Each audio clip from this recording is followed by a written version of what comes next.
Well, how you doing, everybody? We're back with just a quick video. I made another headrest tray. We're going to call this headrest tray version 2.0. And the reason why I made another design is because I've had a few people ask me to make these for them. And so the first design I made was just kind of a garage made one. And it was nice, but I thought I could do a little bit better job. So that's what this one is. So what I did was I made the base. I had it laser cut. One of my friends had a guy that does laser cutting, so he cut the base out of 50-52. It's 1/8 inch thick. Also the tray was laser cut and then CNC folded. And what he did was he folded the corners over and then I riveted them closed. I don't know if you can see the detail in that corner, but it's a lot nicer than the first couple ones I made. So this tray is all aluminum. It's all 50-52 aluminum and stainless steel. All the hardware in it. So it's the same idea that I did before. I put 4 screws in the corners, and then there's of course 4 screws through the middle there that hold the 2 bars on. The 2 bars are stainless steel too. This is 1/2 inch tubing. And then it just slides into the headrest mount like the original headrest does. So it's pretty straightforward. There's no modifications required to put it in the seat. You just pop your headrest out and put this one in.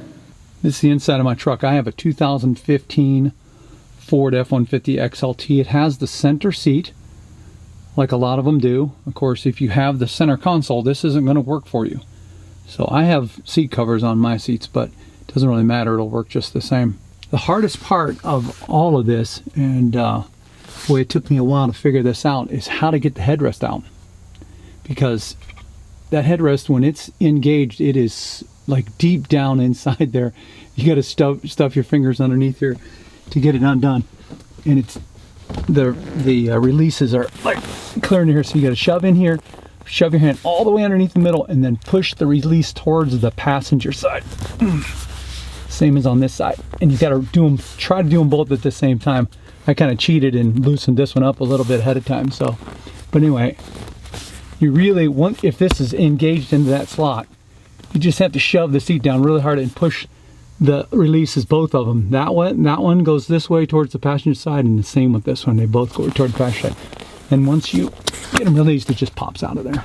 Next is the easy part. Just take the tray, line it up with the 2 holes, just depress the little releases here that hold the headrest in, slide the tray down in until it clicks, just like that. Once you hear it click, it's locked in, and that's it. And then if I get out of the way, we can put the seat down. Take the seat, sit it down. And there you go. The reason I made these trays is because this little hole here, I don't know what that thing is supposed to do. Oh, there it goes out of focus.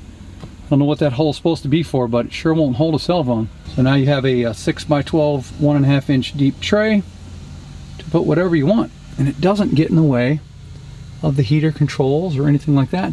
And all the power ports, at least on my truck, are right down here. So if your phone's in here, you can just take the cord and run it right up in there and you're good to go.